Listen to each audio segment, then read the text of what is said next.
attitudes, and needs regarding their role and how they engaged or became involved, as well as their perception of inclusion in the higher education community once they made the transition. Two theoretical frameworks were used to provide the lens for this study. One is Alexander Aston's theory of student development from 1984. One of the seminal theories in student development theory, Aston's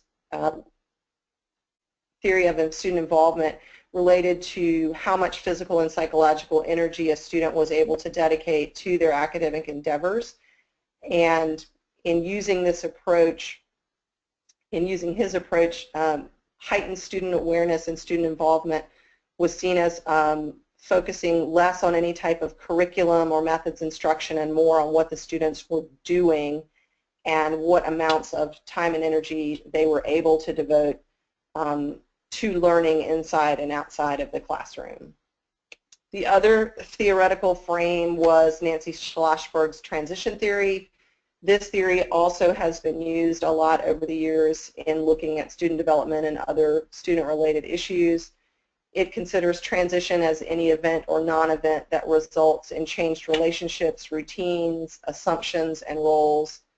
A person in this theory can assign events or non-events different levels of meaning based on type, impact, and context. And for a student soldier, an anticipated event might be a deployment for active duty soldiers or being called up for a reservist, or a non-event might include something like orders being canceled.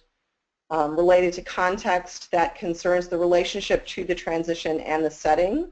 And there are 4 factors that focus on the readiness for and coping with change, and those are self, situations, support, and strategies. And this theory also looks at what is changed as a result of the transition, and things that can be changed include roles, behaviors, relationships, perceptions, and student learning.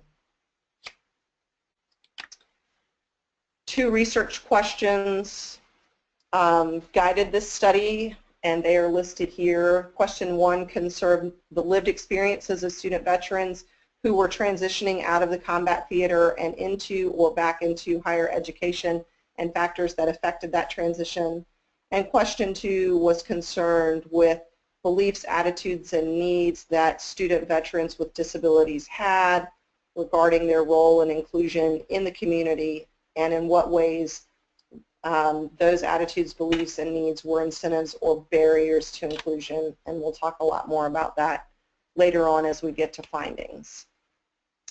The method used here was a qualitative phenomenological method looking at specifically lived experiences of student veterans with disabilities in the transition. All the student veterans that were interviewed were in colleges or universities or community colleges in North Carolina, so it was a single state used. And as a phenomenological study, I utilized purposeful and criterion sampling, making sure that the participants were qualified to participate. They needed to be student veterans. They needed to have sustained a disability or disabling condition in combat. And I put out a call to student disability services offices in North Carolina, including those personal contacts that I knew from the Association on Higher Education and Disability, through Veterans Affairs offices, and for the campuses that had them, the student veterans organizations on the campus. And I should say at the outset that not every campus had one, but several did. Email questionnaires were sent out once I had a contact from a student saying that they were willing to participate, just making sure that they qualified, that they had served in one of the armed services branches, they had been on deployment, they had seen combat, those sorts of things. And then semi-structured interviews, field note reviews, and data analysis happened after that time. As far as the data analysis was concerned, all of the interviews were recorded and verbatim transcripts were produced for every single interview. using the, according to Masakis, using the modified Stivic-Holazi method of describing students' personal experiences related to the phenomenon being studied. I was looking at their descriptions of their experiences. In drilling down on that, I was developing a list of significant themes that were coming out of the rich conversations that I had had with the participants. Looking at those themes and examining them more closely, clusters and meaning units were identified and placed into themes, and a thematic analysis took place in order to develop patterns and observations in order for sense-making around the phenomenon. Textual descriptions of participants were used to build a composite of the meaning and the essence of the experiences, and the idea was to let the data build a conversation around what was revealed through the conversations with participants. In looking at the findings, the way that I set up, this one.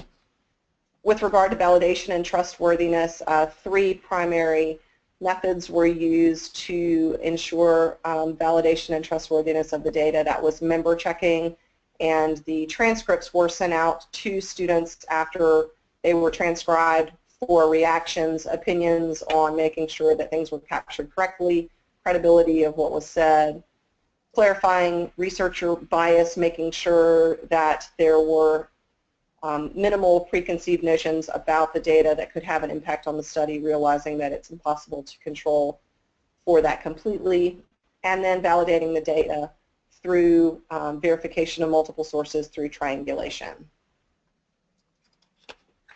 Once the data analysis was complete, the findings chapter was set up with a 3-prong approach, looking at the biographies that the students provided, the themes that were developed, and then tying them back to the research questions that I mentioned earlier. The brief biographies for the participants were included first, and I had 1 participant who was in the United States Navy, 9 from the Army, and 3 from the U.S. Marines, including 1 person who had been a Marine reservist and on active duty in the Marines. With regard to themes that were revealed, there were 5 major themes that developed during analysis, and I will touch on each briefly, and they are listed here, not in any particular order, just the themes that came up. With regard to the first one, transitioning, while everyone in the study did go through the transition of transitioning out of the military into civilian life and into the higher education community, every person did describe very unique reasons for wanting to transition. Some of the more common ones were related to stress developed while in theater, and in some cases that stress was able to be managed better than others. Several student participants reported that they had confusion and disagreement with the way that the wars were going, depending on whether they were deployed in Afghanistan or Iraq. Many were feared of having their physical conditions getting worse. Some of them had already sustained injuries in previous deployments. Several mentioned fear of continued injury or even death. Many wanted to go ahead and pursue higher education before they were injured further or killed. And the desire for promotion was mentioned by more than 1 person. They were finding it hard to get promoted in the military without the education that they needed in order to qualify for promotion.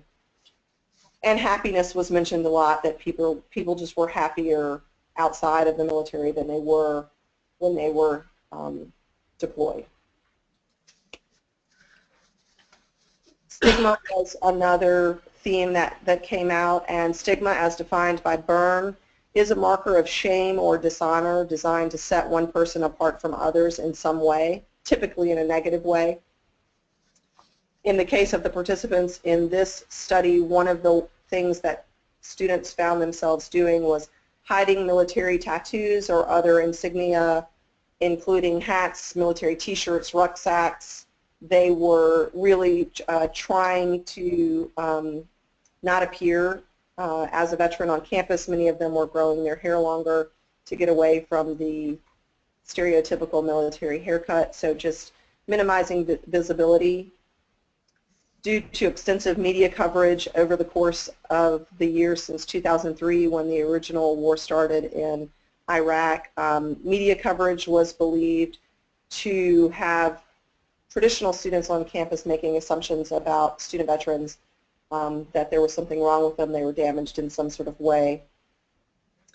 These students were wanting to be viewed as any other student was on campus. They did not want special treatment. They wanted to be held to the same standard, and they were vehement about not wanting any sort of handout or being perceived as taking any sort of handout. There was also stigma related to new young military veterans who one participant mentioned that a student went through basic training and was injured and still felt they were entitled to the same sort of benefits that student veterans who had been deployed, in some cases on multiple deployments, were eligible for, and the student participants in this study viewed those students and student veterans in a very negative way, believing that they were not entitled to the same sorts of military benefits if they had not seen active duty, not been on deployed.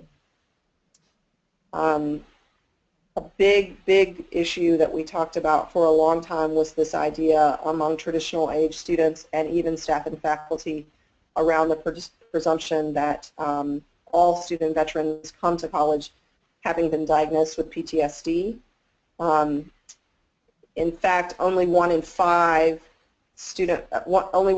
veterans from the conflicts in Afghanistan and Iraq have been diagnosed with PTSD, although I will add as a disclaimer that diagnosis can take multiple years, and so students can really be suffering before an official diagnosis is made.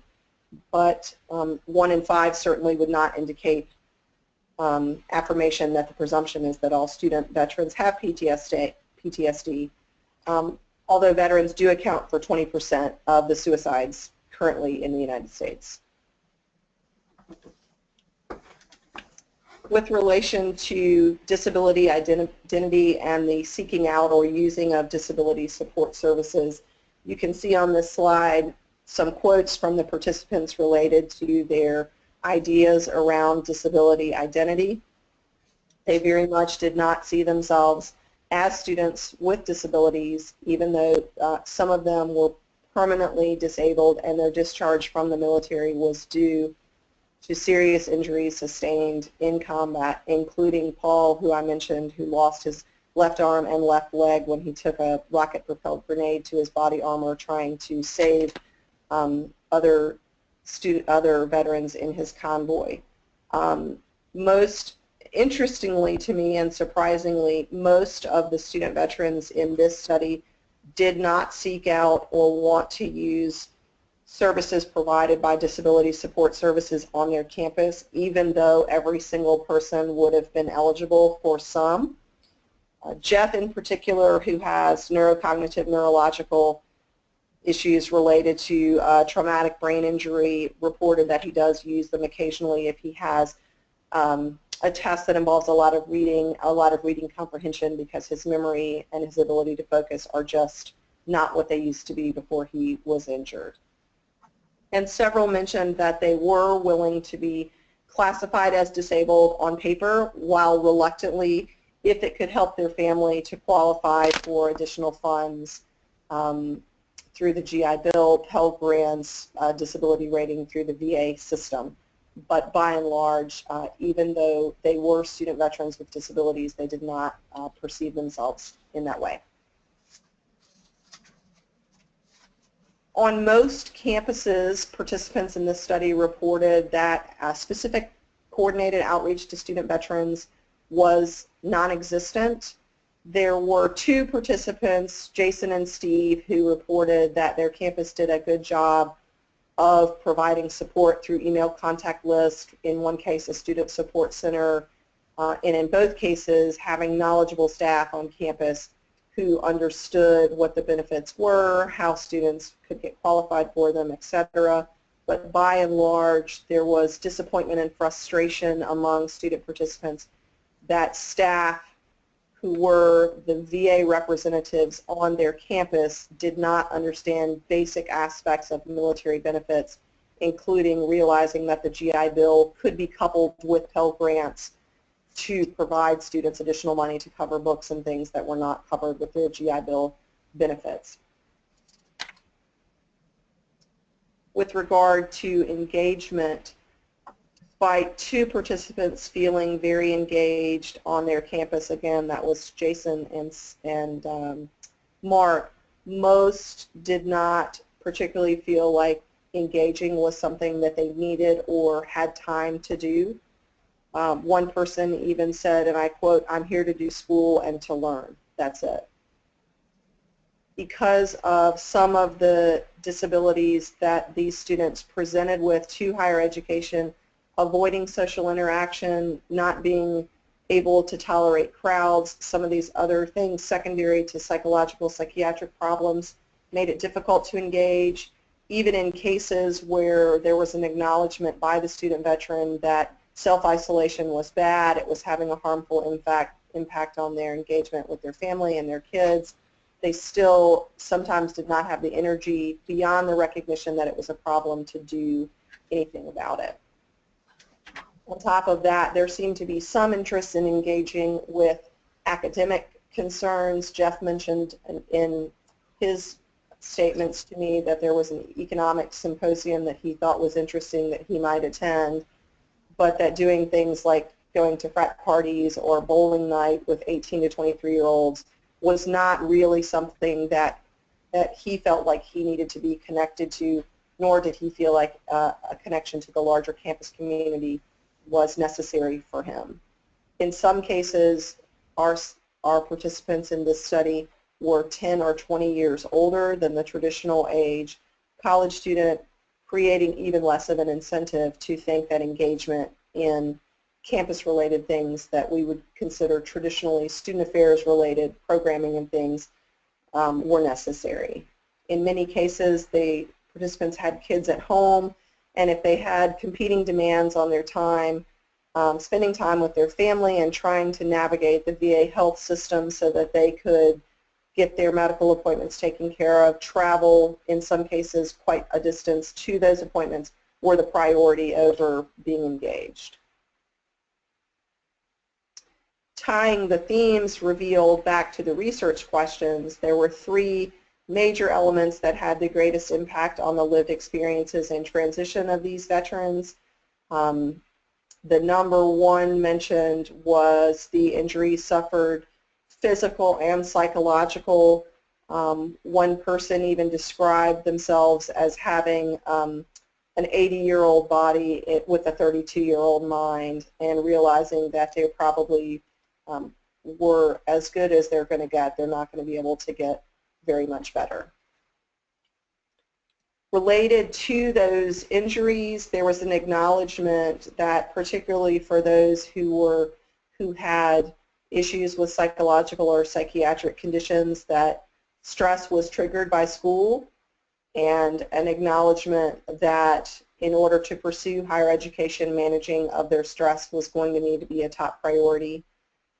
Traumatic brain injury and other neurological situations made things happen, like in the case of Jeff, who reported that his brain just works slower. He has trouble focusing. Reading comprehension is an issue. Short-term memory, he no longer cooks and walks away from his kitchen because he's caught his apartment on fire numerous times. Psychological injuries and conditions, of course, having an effect not only in the higher education but in the private lives of these students, struggling with not only PTSD, bipolar, anxiety, depression, and other things, and just physical conditions like those mentioned here, headaches, range of motion issues, tinnitus, hearing loss, multiple medications, pain in the feet, make everything harder for these students, including their education. Issues revealed in conversation with these participants related to the GI Bill brought forward a picture of the GI Bill being in some ways for these students not the panacea that they thought would help them to finance their education career. While it does allow most of the students in this study the ability to not have to work or work full-time while they're enrolled. It became clear in talking to those that did have spouses and partners or families that the GI Bill alone was not going to cover all of their expenses. And surprisingly, it does not allow for a fully funded housing allowance for terms, for what I would call interim terms, so the time between the end of the spring semester, which might be May 1st, and the beginning of summer school, which might be May 25th. So the month of May, a student might experience a third or a half of their housing allowance eliminated because of an intersession, even if the student was enrolled in the spring and plans to continue on their enrollment in the summer. And for many, that was a big enough of a financial hit that they would have to look at Pell Grants or student loans or some other means of covering the break-in funding. For several students, again, sometimes due to the VA staff representative on the campus not understanding the paperwork, timelines, etc., there was a delay in receiving benefits that had the effect of classes being canceled or classes that were necessary being full. In at least one instance, a participant mentioned having to pay expenses up front and hope that they were reimbursed through their GI Bill benefits in a timely manner. It was just a shock to hear that even with the post 9/11 GI Bill, that students in this study were still continuing to have so much trouble in trying to pay for their education on top of everything else that they were doing. There were also huge issues with the VA hospital system, the change in the appointment process from students being allowed to make their own appointments to the VA hospital making appointments for students and calling them 24 hours in advance and letting them know when their appointment was universally found to be a ridiculous change in process. One student took off a whole semester from school trying to get several medical appointments scheduled, and at the end of the term had been out of school for a whole semester and had not had one single appointment. So this feeling of helplessness and needing to travel great distances to the VA hospital in Durham or Fayetteville versus being able to be serviced at satellite clinics closer to their home was supremely frustrating to everybody involved. Related to research question 2, beliefs, attitudes, and needs related to the role and whether these are incentives or barriers to inclusion. The 3 biggest themes related to question 2 are listed here. And there was a belief that the disability, the disabling conditions that they experience, psychological limitations or physical, do limit the ability to be included. If students are dealing with depression, anxiety, isolation, if they can't do crowds, if they are perceiving that they're going to be treated different, if they have to spend time with their families or they're disconnected at home because of psychiatric issues, if they're already having problems with cognitive issues, the limitations provided by their disability are a real barrier to being able to be included, and the participants believe that they are having an effect on their inclusion in the community. As I mentioned earlier, everyone in this study was a non-traditional age student who is trying to manage family life, medical appointments, travel time, spare time that they do have. They would like to spend it with their family or making sure that they can get to their appointments or mitigate the effects of the disabilities that they're dealing with. So engagement is not a priority for them according to what they're reporting. Barriers were much more discussed than incentives to inclusion. Again, age was a big issue, non-traditional students. This age group reported not having a lot in common with 18 to 23-year-olds. They considered themselves to be much more mature than the average student. They had more life experiences. Many of them had children at home and families, as I mentioned earlier. And because of their isolation from campus, whether that was self-imposed or whether they lived quite a distance to campus, they were not coming back to activities in the evenings and on weekends to be involved with traditional age students that they already perceived having maturity issues with. spouses and partners who were working full-time meant that child care duties fell onto some of these students. And for several, they believed that they had all the friends that they needed at this point. They did not need to make additional friends on campus. Theoretical implications include, in tying this back to Schlossberg and Aston, related to Schlossberg in particular, many researchers find that her view of transitioning is helpful for understanding student veterans as the process they experience centers on ways in which an individual experiences a change in beliefs about self, as well as changes in behaviors or relationships as a result of the transition process. And related back to Aston, I think that we can see that the physical and psychological energy that these students had was certainly not being devoted to engagement in the higher education community. Several limitations were evident in this study, including sample diversity, researcher bias, this being a qualitative study that had a somewhat small sample size, that relied on self-reported data that in some cases might have been several years old. The timing of the study, all the interviews were completed in one semester. I would add that there was some branch diversity, only one person that was in the U.S. Navy, there was only one female in the study, things like that. But probably the biggest limitation was on the part of the researcher and not having the ability to completely understand military culture and the transition from the military culture to the higher education culture. In terms of implication for future practice, while 93% of veterans qualify for the GI Bill, only 55% of them utilize the benefit. So making the benefits understood more to not just VA representatives on campus, but student veterans themselves would be important. One thought would be as a part of the larger transition training process that veterans go through at their military bases before they leave the military, would be making some information about higher education and the services and accommodations available there in higher education available at the military bases.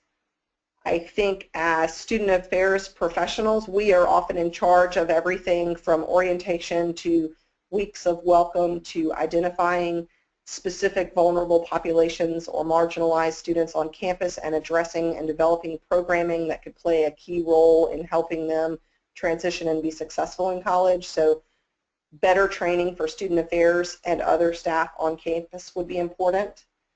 I think that similar to a military transition meeting, there could be some sort of specialized orientation that could feature all manner of services for student veterans in one place, addressing all of their needs together that they have as a specific group. And this would mirror some of the specialized orientation and trainings that they already have in the military, so there could be some familiarity with that.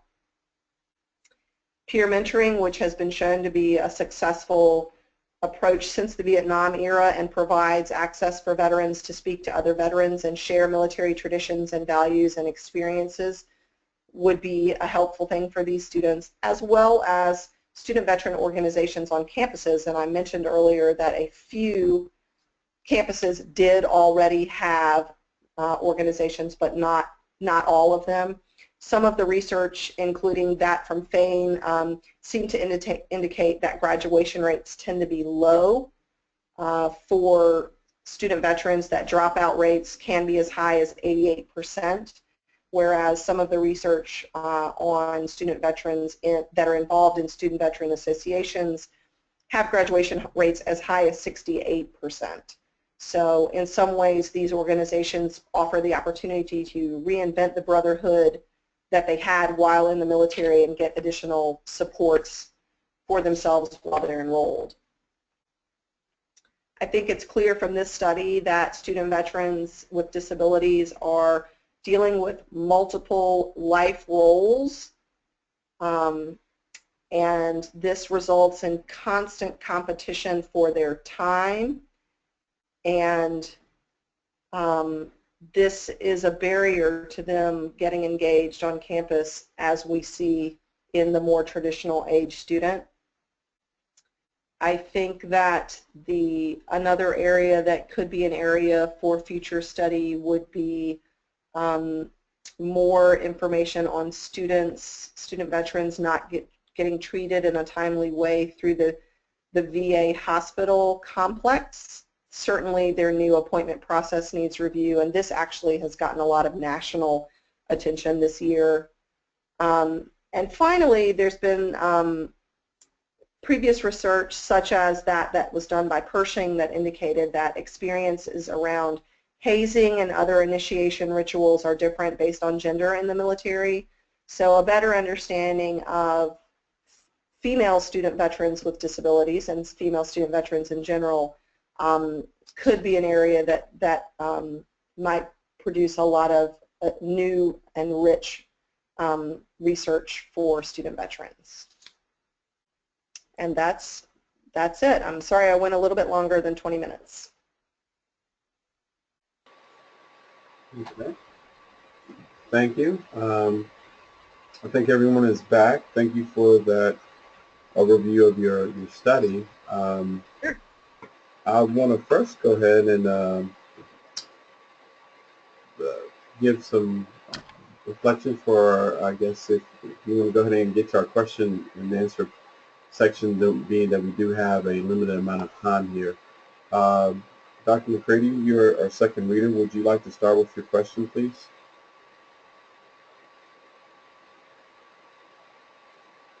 Unmute the mic to start. Good. Ms. Bryan, we haven't talked before. I wasn't involved in your defense of your proposal, so this is a brand new relationship. So if you would forgive me, I need to ask a couple questions about your perspectives on things. This all leads to a question I have on your slides 10 and 11. Mm-hmm. If you could bring up slide 10 and then slide 11 for me, that'd be great. Sure.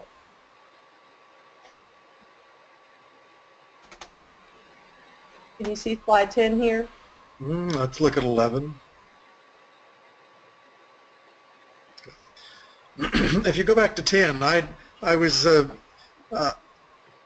these themes were interesting to me and seemed to be quite reasonable and appropriate. Nothing there was seemed like a stretch in any way.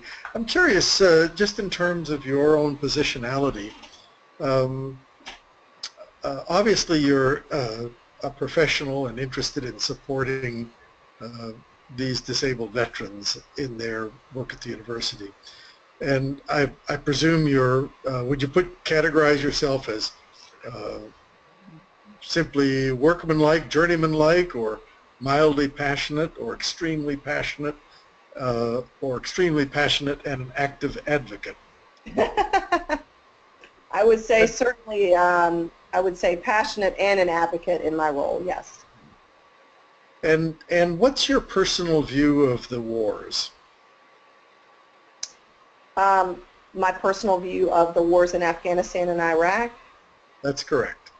My personal view is that I think that we have gotten ourselves into situations in both with seemingly without clear objectives in either, and in situations that have lasted much longer than we anticipated, and thus have created volumes of veterans, I believe over, I can't remember the current number, but we have created a huge population of veterans that are now returning with disabilities that intend to pursue higher education. And I think that they are reporting to me also that they experience conflicts that seem to have unclear goals and unclear ends in sight. Oh, and my question to you, thank you. That answers the question. If you take a look at this group of themes here on slide 10 and then go to slide 11, I was very interested in your first bullet and your presentation of it. And this has to do with your perspective on things. As you talked about it, you said you talked about it as stress. And incidentally, you mentioned disagreement with the war. And I was, just as you were discussing it, it occurred to me that this might be an instance where your own view of the war and their reports about it and your assessment of stress perhaps were conflated a little bit. So I'm challenging you on this. You've got disagreement with the war as a big part of the transitioning and acute stress as a second part. Sure. I do understand some things about that transitioning process, and you know, I compare my success in the transitioning to some of my close friends and their failures in the transitioning. So I know it's a very important topic, but as a researcher, I think the question here is the way you've presented this. You've got disagreement with the war first and acute stress all in one bullet, and the implication is that the stress is caused by the disagreement with the war. Yeah, and I think that acute stress probably could have been in its own bullet, but I'll read here a quote from Jason, you know, and this was voiced by other students as well. When I asked Jason to describe his decision to leave the military and go to college, Jason replied, and I quote, "I disagreed with the way things were going and the high amounts of stress I had to live with. It was just wearing me out really quick, and I was burning through real fast. I didn't like the way things were going, so I got out." I think for other students, in particular, I think Bryan, who was an Army sniper, got to a point where the stress of what he was doing and the stress of hiking 12 miles into a location, carrying all of his batteries, guns, ammunition, food, water, all of those sorts of things, and having to take out high-value targets just got to be more than he could manage over time. And so I think that he realized that going to college in some ways would be a way out for him from the military. And what is the name you assigned to the gentleman who was a sniper? Bryan. Bryan. Doesn't matter. So let's talk about disagreement. I get the stress of being a sniper. I can see that quite easily. Yeah. I was never a sniper. So yes, there's stress there, and that's a very stressful assignment. It's a role that is reserved for a special few with special skill. But I see the stress, particularly the stress of a role like that, very separate from disagreement with the war. Sure. And that's that conflation that I'm concerned about for you. Yeah. So I don't think you, as you described Bryan, he's not saying it was disagreement with the war. He's saying it was just the stress of this job and the nature of the assignment that he had. Right, and actually his name was Brad. I'm sorry, not Bryan. Doesn't matter. Yeah, but there were other students who also had issues with the war and the way that things were going. I think that for several of the students, I think after several years in with not a clear goal in sight, I think that they became complacent's not the right word. They became disappointed, and I think that they began to disagree with where they saw things were going. I think in some cases we had students who, participants rather, who were very dedicated to their military careers. They had goals for going to college and going back in as officers, and you know, even the ones who wanted to maintain the option of going back into the military once they finished college did express disagreement, dissatisfaction with how they thought that things were going, that goals were not being set and accomplished. And I think part of that was due to age. They were quite young, many of them, when they entered the military. But I think that this could probably be separated out as a different bullet. What I was trying to convey was that everybody had a unique reason for making the transition. Disagreement with the war was mentioned by more than one person. Disagreement and stress, as in the case of Jason, was the reason that he gave. Well, I can understand all of the points there. I'm just concerned that those are two very different things. One is stress, which certainly is a part of a reason, a very valid reason, and reasonable to expect in your data. And disagreement with the war is really something different. And to me, the carrying the two together seems to me to imply something very different than looking at the two separately. Okay. How do you see, so let's make that three things: disagreement with the war, stress, and stress as a result of disagreement with the war. Okay. Where do you see yourself on those three? That's probably the essence of the question I'm asking. What's your view personally and your perspective, and what do you think your data supports on those three different things? Well, I think the data supports that there were several students that pursued the transition to higher education because of disagreement with the war in whatever way they contextualized that for themselves. I think stress in combat can also be supported with the data for every single person that was interviewed. Again, contextualized for whatever role they were playing. Some saw more combat than others. I think you could make the case that the people that saw more combat might have been more stressed. Stress as a result of disagreement with the war was certainly voiced by Jason. I think that whether I can tease out at this moment whether all of his stress was a result of his disagreement with the war, or whether some of it was the fact that he was in theater for multiple years as an infantryman, I'm not sure that I could tease out one from the other. How many tours did he serve? Jason served, let's see, I believe 2 tours as an infantryman. Well, I'll just end by saying I think you certainly have data to support disagreement with the war, and you certainly have data to support the stress idea, Ms. Bryan. I'm going to say that you seem to have maybe one example of a disagreement with the war causing stress.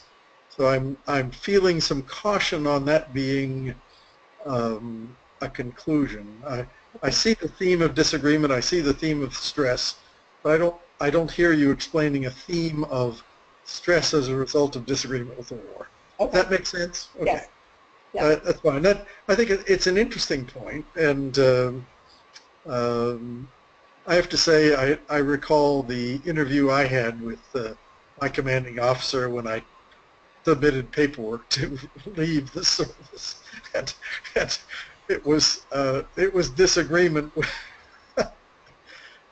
I can't repeat what he said because it was it's inappropriate for mixed company in this current world, but he did give me a crystal clear explanation of his view of things.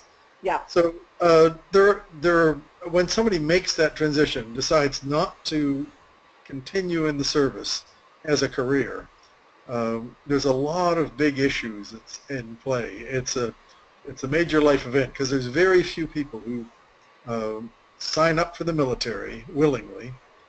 In my era, there was both draft and volunteers, but now they're all volunteers.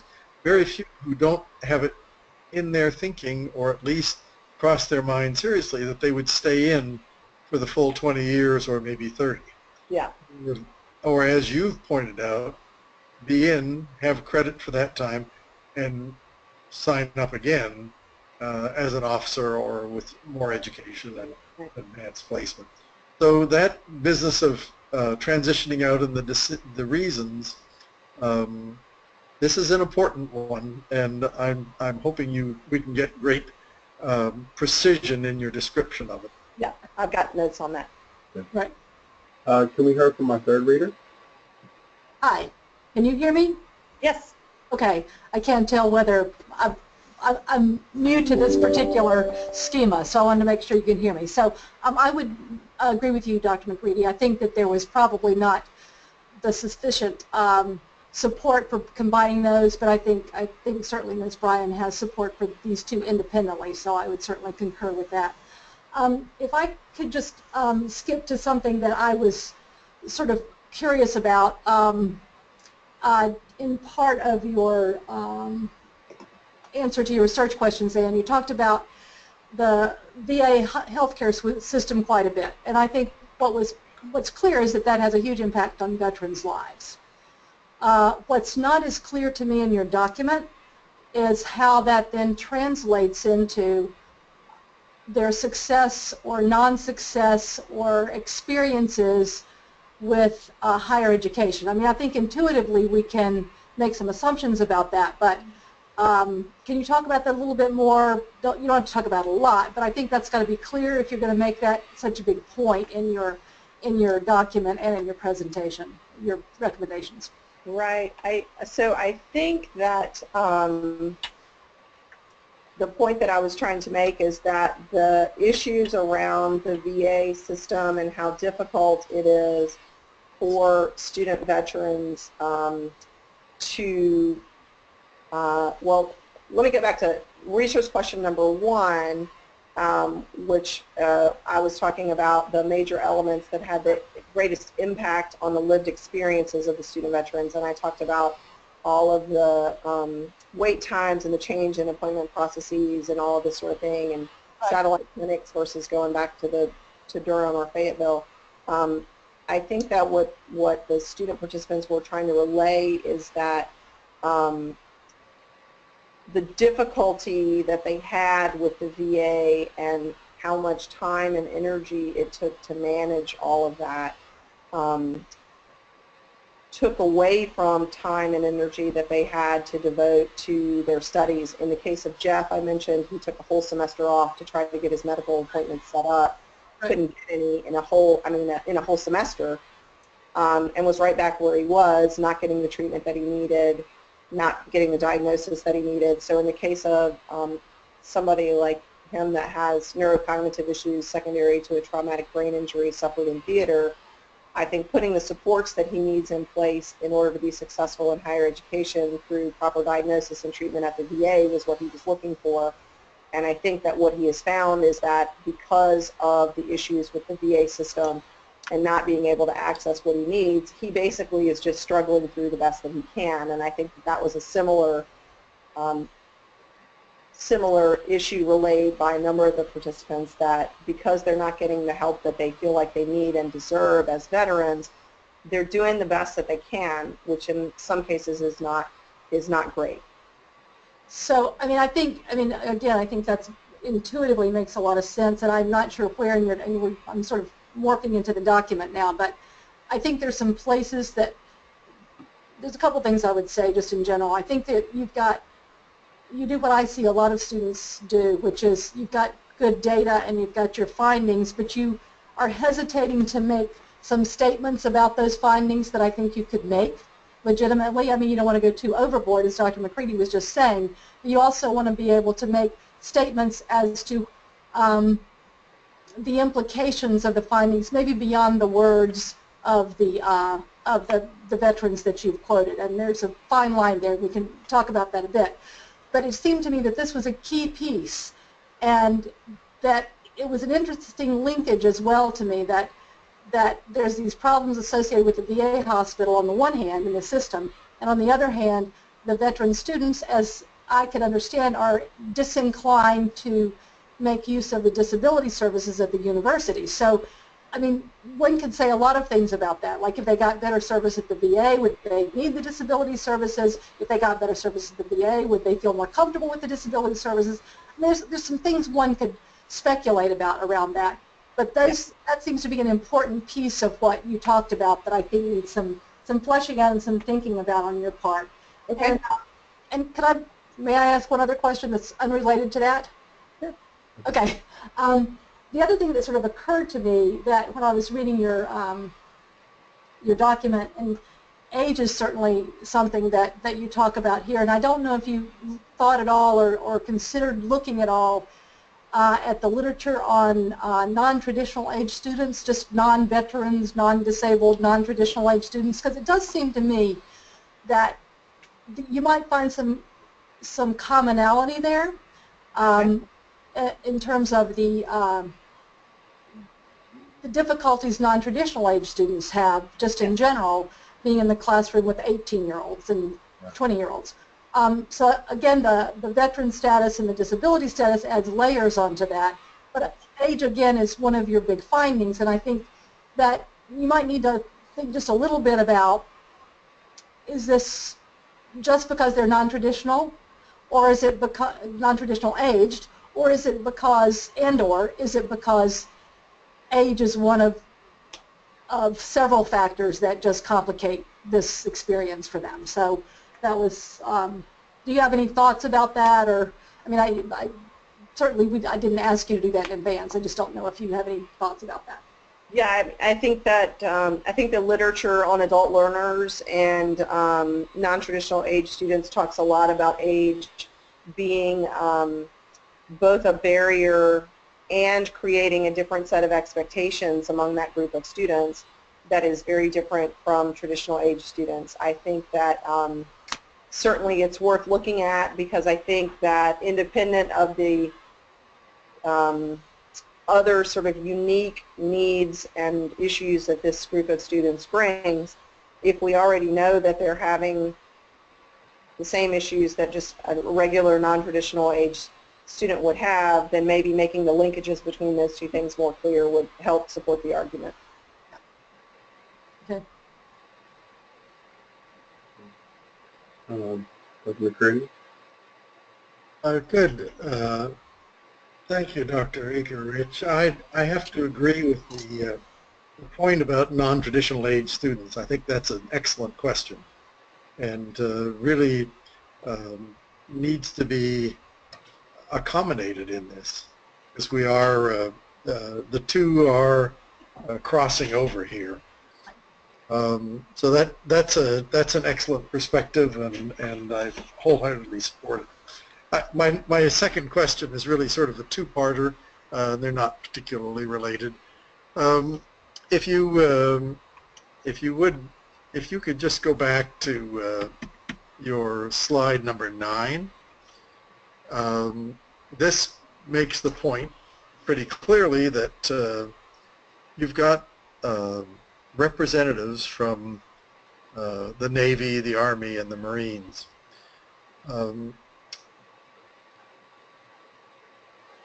My perspective is that the terminology and colloquialisms are very different amongst those three services. So I'm curious as to whether you, as you were doing your analysis of the interviews, if you took into account those differences. Yes, I mean, I think that one of the things that became clear in talking to students, and I think the first 3 students that I interviewed were in the Army, and then the next one was in the Marines. And actually, in talking, in just sort of talking before we even got started with the interviews, in a couple of cases, the students themselves brought it up. And the first person I interviewed, Steve, who was at a community college in North Carolina, said right off, he said, I was, in the United States Army, and if you talk to somebody who was in the Marine Corps, they might tell you similar things with different words. They might have had, similar experiences that they process in certain ways. And I think that, and the other thing that was interesting is not just the terminology and colloquialisms, but the students themselves also pointed out to me that there was also a really big difference across branches in where they were, whether they were in Afghanistan or whether they were in Iraq, and what year they were in. So if somebody was in the U.S. Marines, for instance, in Iraq at a time when Fallujah had already been taken and everything was under control there, so to speak, that person's experience would have been very different than somebody who was involved in the initial attempt to take Fallujah. So yes, those things were things that we talked about, and in some cases, like I said, the students brought them up to me before I could even ask about them. So you didn't use any of the automated tools in doing the analysis of your data, did you? I'm sorry. Can you repeat that? You didn't use any automated tools, any computerized tools in doing your analysis. You did it with a manual review. Is that correct? I used Max QDA, the software product. And when were you able to do any synonym making of these differences in terminology? Were you looking for that, and did you do that? I was not looking for that, no. Okay, and just so I understand before we move on, what was the job of the Navy person and what was their injury? The Navy person was a medic, and he has pretty serious psychological issues. And how was he in combat? Because we have some naval involvement. I'm just curious what. He joined the United States Navy in 2007, and he was deployed 9 months to Afghanistan working as a medic in a field hospital, working primarily with stabilizing injured soldiers until they could be evacuated to a higher level facility. Good. Okay, I get that. He talks. So, that's fine. You answered it perfectly. I guess the last thing I just wanted to ask you about, Ms. Bryan, is the issue of the VA. Now, I'm trying to manage my own opinion about the VA here, and I think we all probably have perspectives on that. As I look at it, and as I look at your research questions, I only find a very, very slight involvement of the VA in the data you would gather to address your research question number 1, which is what's the lived experience with student veterans with disability who transition back into higher education, what factors affect their transition. Mm-hmm. Your second research question does not include anything related to the Veterans Administration. So it obviously is very important to the participants in your research, but I'm not sure that the VA is particularly addressed by your research questions or their involvement with the VA. The VA is external to the universities and colleges, and you've got a lot of emphasis on it, and I understand it's a big issue in the real world, in their actual lives, but I'm not sure that it is particularly involved in the research questions you've asked. Could you address that for me? Number 2 specifically is looking at beliefs, attitudes, and needs that current and expectant student veterans with disabilities have regarding their role and inclusion in the higher ed community, and in what ways are those attitudes, beliefs, and needs incentives or barriers to inclusion.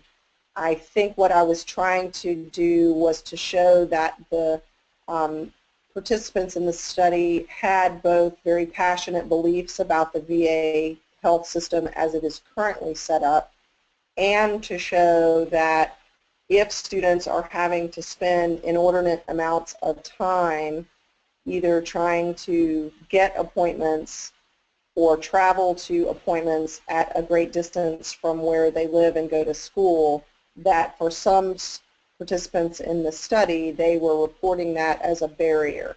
If I have to travel from Greenville to the Durham VA and miss a day of classes, that's a barrier to me, and I certainly can't use that time to then maybe go to a study group or a symposium for my major because I'm going to be out, I'm going to miss a whole day, was what I was trying to convey. But your question is wonderfully specific. It says, what are the beliefs, attitudes, and needs that, sorry, the dog's getting excited here. What are the beliefs, attitudes, and needs that the student veterans have regarding their role and inclusion in the higher education community? Mm-hmm. Really unrelated to the fact that they need to go and get medical support. Mm-hmm. I just don't see them. You've got a very good question, which is specifically beliefs, attitudes, and needs regarding their role and inclusion mm-hmm. in the higher education community. Mm-hmm. So I don't see where the VA enters into that. I understand the VA is a barrier to being able to get to classes if you have those issues, but that's unrelated to the beliefs, attitudes, and needs, isn't it? Well, I mean, I think I tie it to inclusion. Well, two things. I think if a participant is expressing attitudes about inclusion because of their experiences at the VA, if I can't do these other things because I'm dealing with the VA, and that's what they're reporting, I was trying to say that the students were making the argument that the VA was, their attitude was that the VA was having an effect on their inclusion in the higher ed community. Right, so had your question been, what are the barriers or incentives to being able to fully participate in their higher education, and how is that influenced by beliefs, attitudes, and needs, you could get there very easily, but you've got it the other way around.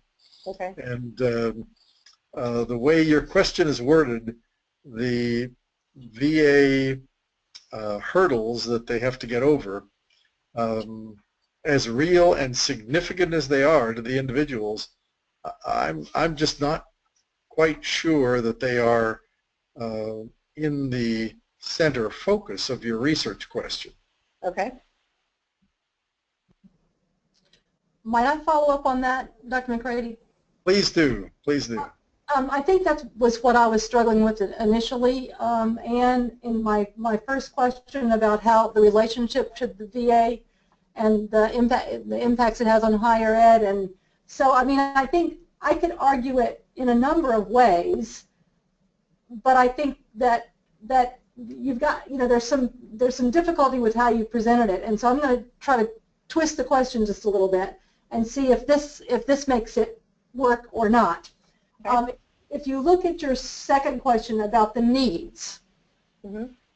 the needs they have, the student veterans, does that link to the VA and their conversations about the VA, or is this just information that you've got that's sort of just hanging out there that we can't quite figure out how it belongs in this particular set of research questions? I mean, I'm just sort of struggling to help you figure out if it belongs or not. Yeah. And if it does, how does it legitimately fit into your two research questions? Well, I think certainly tying it back to the needs that they have is perhaps a better link. I mean, certainly they all have very serious medical needs, and perhaps if it's presented, if the question is presented in a little bit different way, the link may be more obvious to what the involvement with the VA is.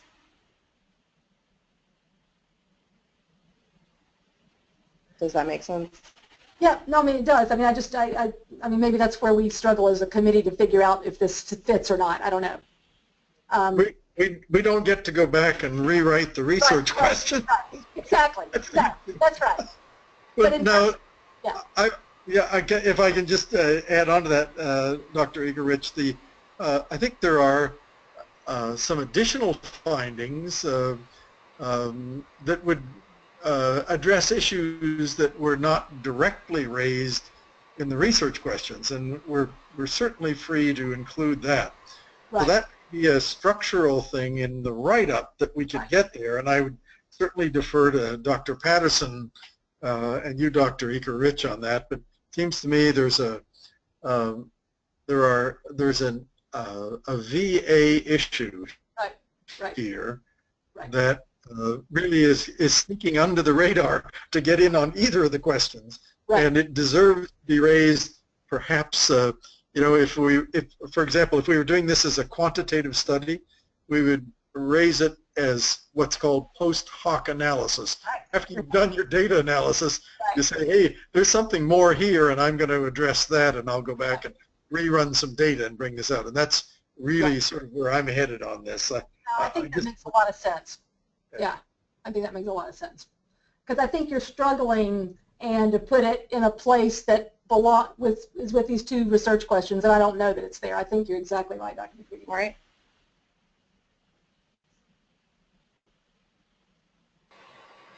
Okay. Dr. Egerich, did you have another question, or did you kind of get that question kind of answered in your comment there?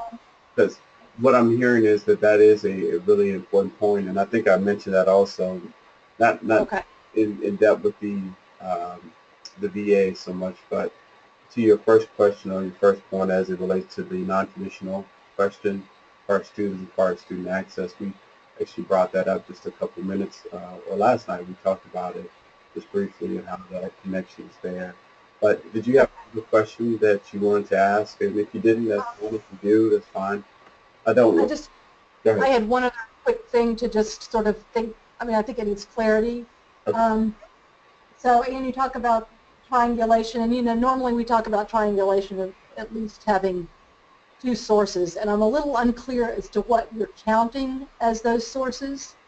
And it's clear sometimes we just have interview studies, and that's fine. And if that's what this is, that's fine. But I'm not seeing where the triangulation is in your data. And that's what I'd like for you to address, if you don't mind. What you're perceiving it as. So I perceived that as the interviews, the field notes, and the email questionnaires that went out to students for participating. Okay. All right. So you're counting the questionnaires as one of those sources of data? Yes. Okay. Can you talk just a minute, and I know we're over time here, but can you talk just a minute about, and I mean, I interpreted the way you talked about those questionnaires as sort of an in or out sort of questionnaire. Like if they answered the questionnaire in certain ways, then they either qualified for the study or they didn't. Is that correct? The email questionnaire? That was the bulk of it, yes. Yes. Okay. So I guess what I'm not clear about, and maybe, I mean, it would probably take 2 sentences in the methodology to explain this, but what I'm not clear about is how you then used that in your data analysis. How did I mean, was it strictly about demographics? Was it criterion? Was it, I mean, I don't know what it was in terms of how you used it in your data analysis. So add 2 sentences in the methodology to explain that? Yeah, and if you could just tell us, that would be helpful. Yeah, I mean, mostly it was to gather demographic information on the participants, and also to make sure that, because I had a number of students that got back to me, to make sure that they had been served in a branch, that they had been in combat, and that they were now currently enrolled in higher education. I had a number of folks who reached out to me who had never been deployed. They had not seen combat. They had transitioned out of the military, but they were not enrolled in higher education. Those sorts of things were what I was looking for. And I think that, I mean, for me, I don't know how the other two feel, but for me, just having, like, again, that little brief explanation of how you use that questionnaire would be helpful.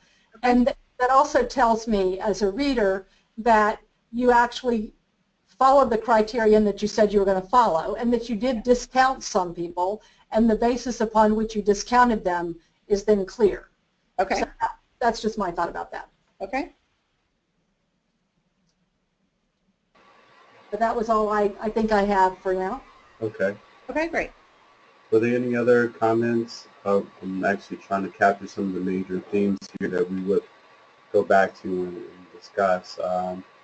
Was there anything else that I can, for the committee, that we need to discuss? If not, we can, typically what we would do is we do a follow-up phone call, but I have you online. I'll ask Ed to leave our chat and then just discuss what you think.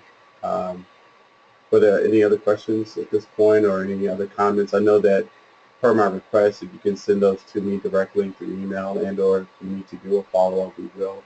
Okay. Dr. McCready, are you here? I'm ready to go into deliberation. Okay, that's what I need to hear. Okay. Okay. Okay, Ann, I want to thank you again for your work here, everything that you presented today. What I'm going to do is I'm going to ask you to leave. We're going to, Okay. I'm going to take back over the control here of Okay. things, and we'll go from there. I will follow up with you and with a phone call. Okay. But shortly after we have our conversation. What was that? I missed the last part. I said I'll do a follow-up with you shortly after. So the Okay. number, just email the 919 number. Is that the best number to reach you at? 919-810-3636. Is that what you have? Yes. Okay. Or Great. if you have another number, just email me real quick and I'll do that.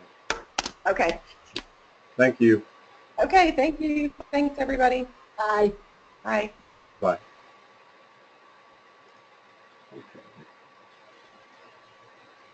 Okay. Okay. So that- Looks like it's just the three of us. Okay.